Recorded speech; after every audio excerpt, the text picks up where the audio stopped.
Who was your counsel? Turner. Howard Turner. Hi, Linda Kay Macon. Nice to meet you. Barbara Provo. Ms. Provo? Yeah. Is who it was? Okay, I was thinking it was Mr. Siggy, but I guess Ms. Provo. Marty Craig. Nice to meet you. Hi. All right, we will, since it is 3:34, we'll call this meeting to order and ask for a roll call vote, please. Chairman LaBeige, Here. Commissioner Bell. Here. Commissioner Berube is absent. Commissioner Craig, Here. Commissioner Crawford is absent.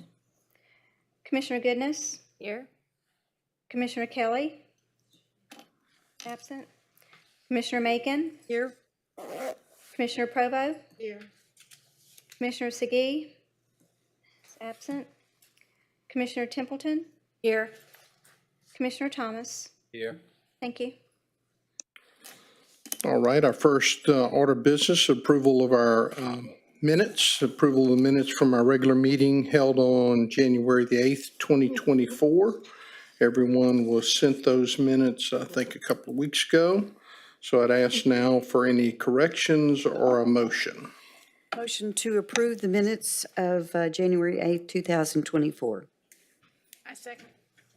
All right, we have a motion and a second for the minutes. Any discussion? If not, I'll ask for a vote. All in favor, please signify by saying aye. Aye. All opposed, same sign. All right, the minutes are approved. We'll move into our regular meeting. Our first item is PZ 2023-518. It's a request for a certificate of appropriateness to install shutters. Applicant is David Bienview, and the location is 2621 Hazel Avenue. I ask for staff report, please. Good afternoon. David Bienvenu is requesting a certificate of appropriateness to install shutters on the home located at 2421 Hazel Avenue. The shutters to be installed will be raised panel vinyl and will be black in color to match the front door. The home is not listed in the Spare Beaumont survey, however could be considered colonial with its prominent pillars and gable entry, making the request seem appropriate. Staff is recommending approval of the request. All right, do we have any other pictures of the residence? No, sir, the shutters will only be on those front two on opposite sides. All right, are there any questions for staff? Seeing none, is Mr. Bienview, are you here? Would you like to come forward and tell us what you're doing with your home there? And if you would, please just state your name and your address for our record. My name is David Bienvenu. I actually reside at 1645 Orange Street. I purchased the property because it had been vacant for quite a while. A lady from Houston had bought it, so I ended up taking it and helping her finish it. So I've spent the last 2 months probably just clearing it out. It had a 6-car garage, completely full to the as soon as you open it up, it's full. So it was kind of like a hoarding situation. The property used to be owned by Robert Brock from Brock Audio. I don't know if y'all remember him or not, but it just fell in disrepair. It has a swimming pool. The only thing I've done so far is just start cleaning it up, clearing it out, fixing the fence, and I just got the pool up and running this weekend. But my intention is just to try to dress up the neighborhood by doing some curb appeal. You've been busy. I am busy. Is your plan to rent it or to sell it? I'll be selling it. I've been doing this for a while. I've done it in my neighborhood. I've done like 20 houses in I'm sorry, losing my voice, in the heart of the city. I live in a historical house. It's on the historical cultural marker. And I've done the the old Ogden House, which is Land Manor. I've had a couple of historic preservation loans, so it's just something I've been doing part-time. Now that I'm retired, it's a full-time thing. But just want to help Old Town, and I want to help clean it up. Thank you. Absolutely. Indeed. Appreciate it. Glad you're here. Any other questions? Thank you, sir. Welcome. All right, I'll open it up for any discussion or motion. Motion to approve file PC 2023-518. Second. All right.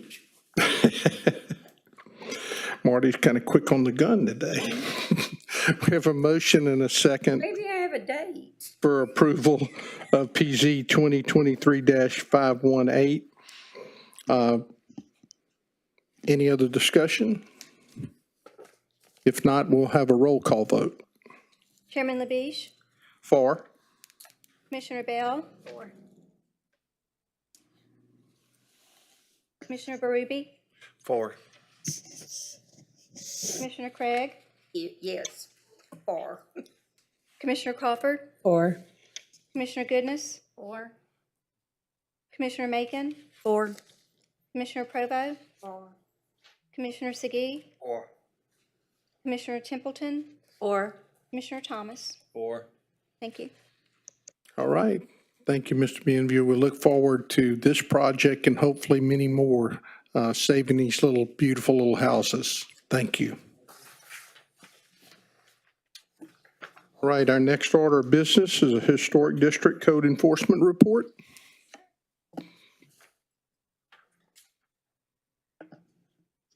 All right.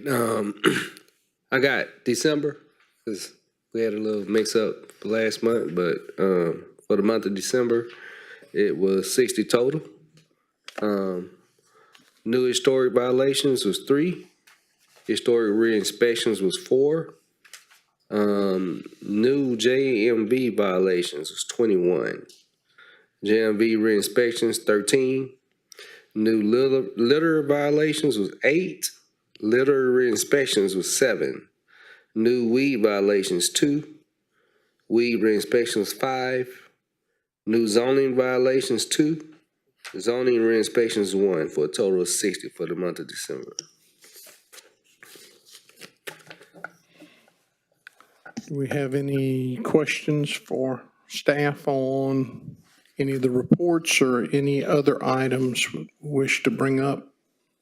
We're going to go through one more report. I apologize. That was the December report. We're going to go through the Okay. January one now. Sure.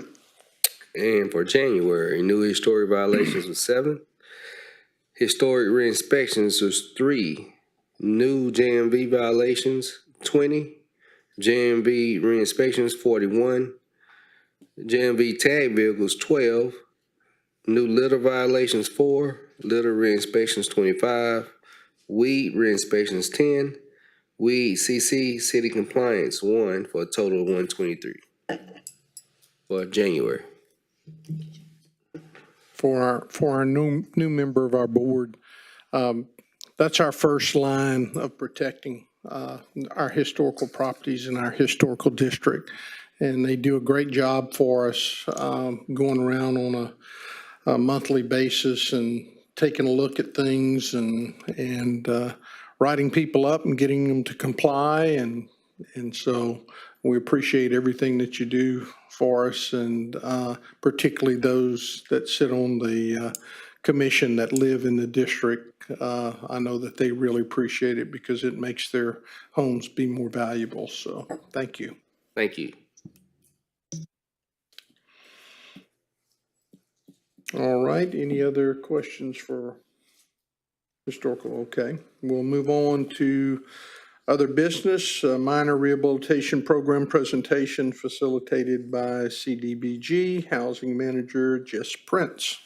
Yes, just real quick, last meeting, there was a discussion about the minor rehabilitation program, which is funds for repairs to homes. So Ms. Prince is here to give us a kind of a walkthrough. So she asked me to show you kind of how to get to that application so that everyone could be aware in case you had citizens who were interested. So on your screens, you should see the City of Beaumont City website. you would go to departments. You're going to go to housing services. It'll bring you to the page. There's some information about the housing program, what it's like, how you can get assistance. You just scroll all the way to the bottom. We have lots of programs. Yes, there's tons of programs. And then you'll see down here the down payment assistance form and then the owner occupied minor rehabilitation program. All you have to do is click that link, click the PDF, and it'll automatically download for you. Everybody should have received a copy of this application in their packets as well that Ms. Jess is going to go over. And if you would, please go back to the website, the main page, and scroll down a little further. I just want to point out that that Exhibit C there is our, good afternoon, by the way. That's our program income limits, and that applies to all of the funding that we have in the division. So you can see we have a breakdown of 1 to 8 persons per household, and that is the limit of income you can earn in order to be eligible. So the first step for all of our funding is to determine that you are eligible via this income chart, and HUD updates that every June, and so we update that as well. But that is how you do access our application. That program has been something that we have funded for many, many years, and it's a very popular program, actually. We have over a year-long wait list for this funding. And about 2 weeks ago, 12 News wanted to do a story on another program that we had a deadline for of January 31st. And so they came to ask us about all of our programs, and there was some confusion. Residents thought that this program had a deadline of January 31st. And so in the last 2 weeks, we've printed over 300 applications for this program. And we've had about 25 returns completed and another 100 returns that are not complete. So I say all that to say that the wait list we had in place is now quite extensive. And so for the funding for this program, we have $470,000 budgeted. We went out to competitive bid. 2 vendors, both are nonprofits, Habitat for Humanity and Legacy Community Development Corporation, were both awarded equal parts to administer that program.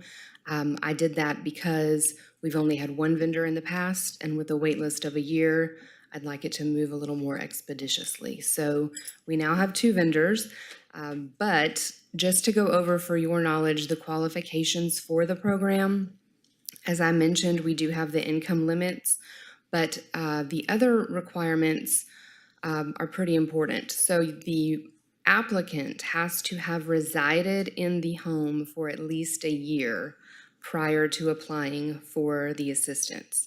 Secondly, the home has to be insured. This is a requirement for anything we do with HUD funding. So reside there, have insurance. Lastly, your property taxes all need to be current. That can be a payment plan, but you need to be actively making payments toward your property taxes. The application, if you all got that in your email, as you can see, has quite a bit of information that we collect on applicants. Their bank statements, their pay stubs, if they're retired, their retirement income. But we have to recertify that information every 6 months. On staff, I have a housing program manager that manages the intake of this program, and then once those applicants are approved, then they go to one of our 2 vendors, to go on their wait list, and that agency will then send out contractors to do a site visit, determine what scope that house may need, because in addition to all of these requirements, we are capped at $24,999 per residence. So if they determine that we can't make the home safe or livable, within that dollar amount, then it's beyond our scope, and we don't do that particular residence. So, This would put a first lien on your home, second, second lien. yes. How do you advertise this program? Well, we do not. If you don't go to the city, We have a lot of social media posts about our programs. So the city has the Facebook page that they share these things on. But I also go out to different neighborhood association meetings quarterly to make residents aware of all the programs that we have. And so I cover this. We also have a quarterly newsletter that we have a pretty large subscriber list for, but a lot of nonprofits share that, and other churches and organizations that would have, a viable audience for these programs. Ms. Prince, could you explain this, this little graph here a little more? Sure. What does the first column, those 30 to 80% median, what is that telling us? So what that is telling you is that if you see above where it says the median family income is 82,250, that first column is the percentage of that 82,250. So if you're making 80% of that median family income, that would be the greatest number. That 43,650 would be the most that you could make to qualify. Okay. So the median family income is based on what? It is based on census data. Based on what? Census data. Okay.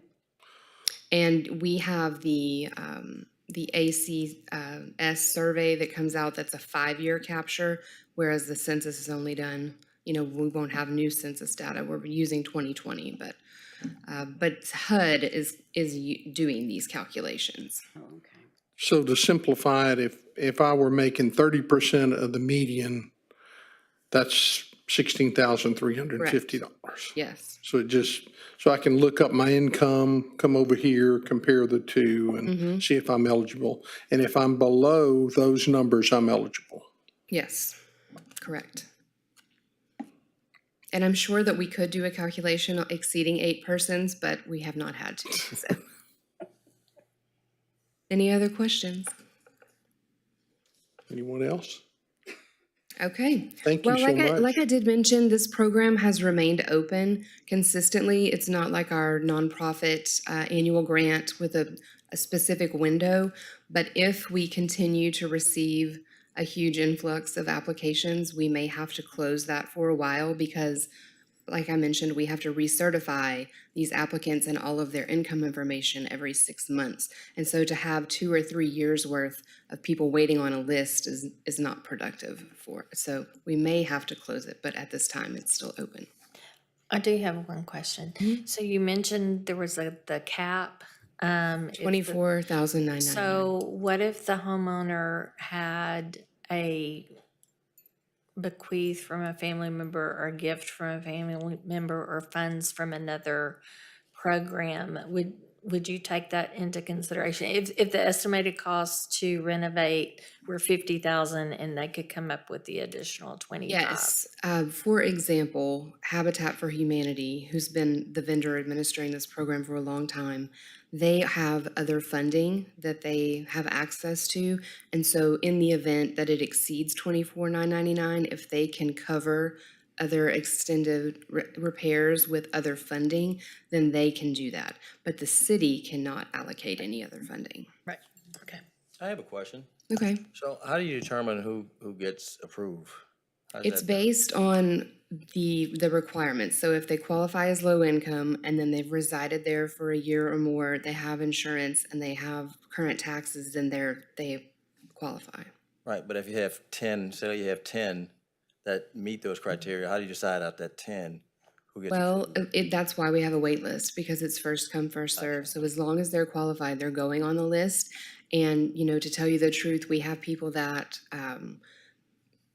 die, for example, and then you move up on the list. And so it's really the only way that you would come off the list, but it does happen. Thank you. Let me ask a question, Jess. So how much is the allocation annually toward this? Well, it depends on what we get from HUD. It's a line item in our CDBG budget overall. And so this particular year, we're in 2023 program year, so that's $470,000. But it changes because Our total allocation is based on population, which, as we all know, is declining lately. And so we're getting less and less funding. It's not a consistent number. So it means about 16 people are eligible Yes, Wow. at $25,000. correct. Yeah. And, we do have applicants that say only need $5,000 or $7,000 in repair. And so that makes room for more. But, it's hard to tell until they're assessed by the contractors. And that was my next question. How does that process work? Who does that assessment of what is The needed? Habitat for Humanity and Legacy. Okay. So they will go out, do a site visit, determine the scope, take pictures. And then, of course, we have to do environmental reviews on any project that is getting federal funding. So, in the event that all of that goes well, then they start on the repairs. Is there any preference given to like disabled applicants or? There's not a preference for disabilities, but there is a preference for senior citizens. However, almost all of our applicants are seniors. And they just would go through a regular loan process, credit reports and. No, we don't do credit reports. We're just verifying their income and the insurance and the taxes and the ownership of the home. So if they're all senior citizens, does somebody at 100 get preference over somebody 80? I mean, the preference, no. It's really just a preference of 65 and older. But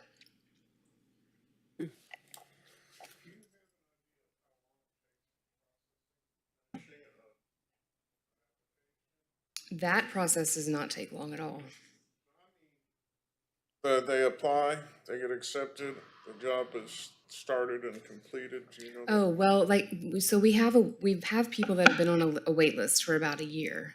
But verifying them and letting them know that they qualify, it typically is 2 weeks or less. So once the vendor or contractor has their information, it's a matter of them just it being their turn before they go out and assess the work. There's no tracking of how long?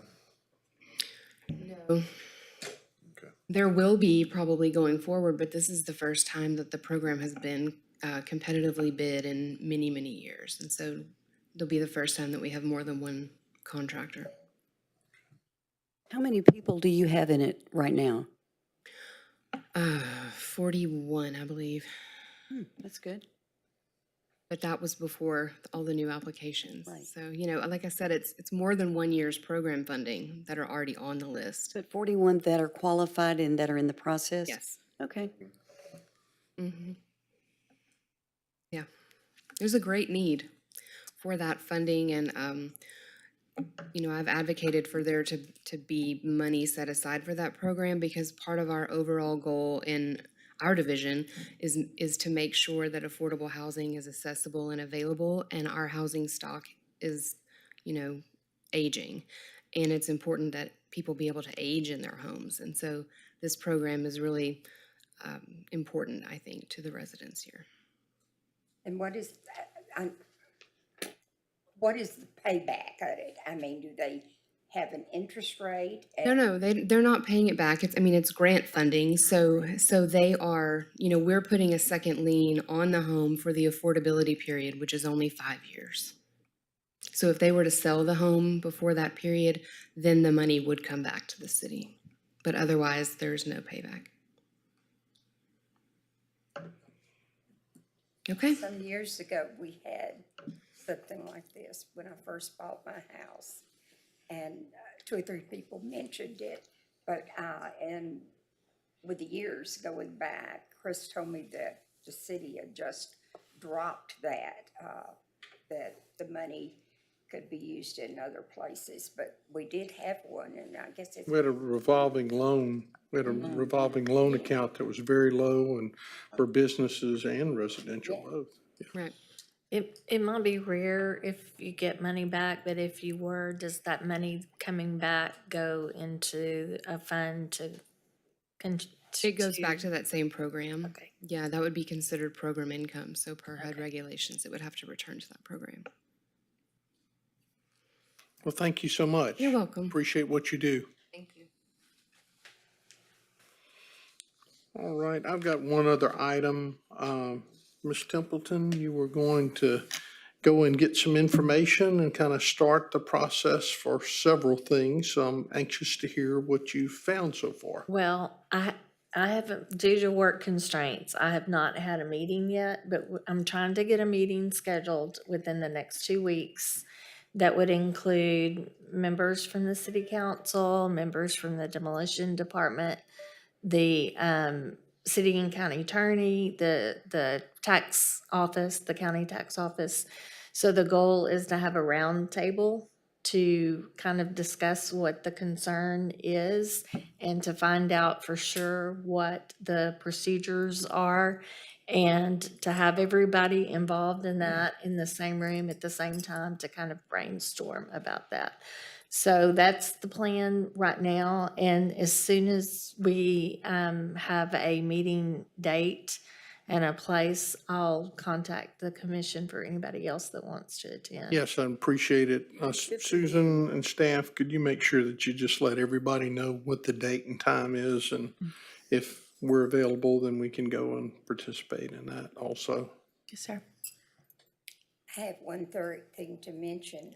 You know, the house that we looked at our last meeting, the 2-story, I did find it listed for $189,000. Well, good. Maybe somebody will buy that and fix it up and Good. we won't have to demolish another beautiful home. All right, any other business? If not, we will stand adjourned. Thank you all, staff, and appreciate everyone for being here. Thank you, Don.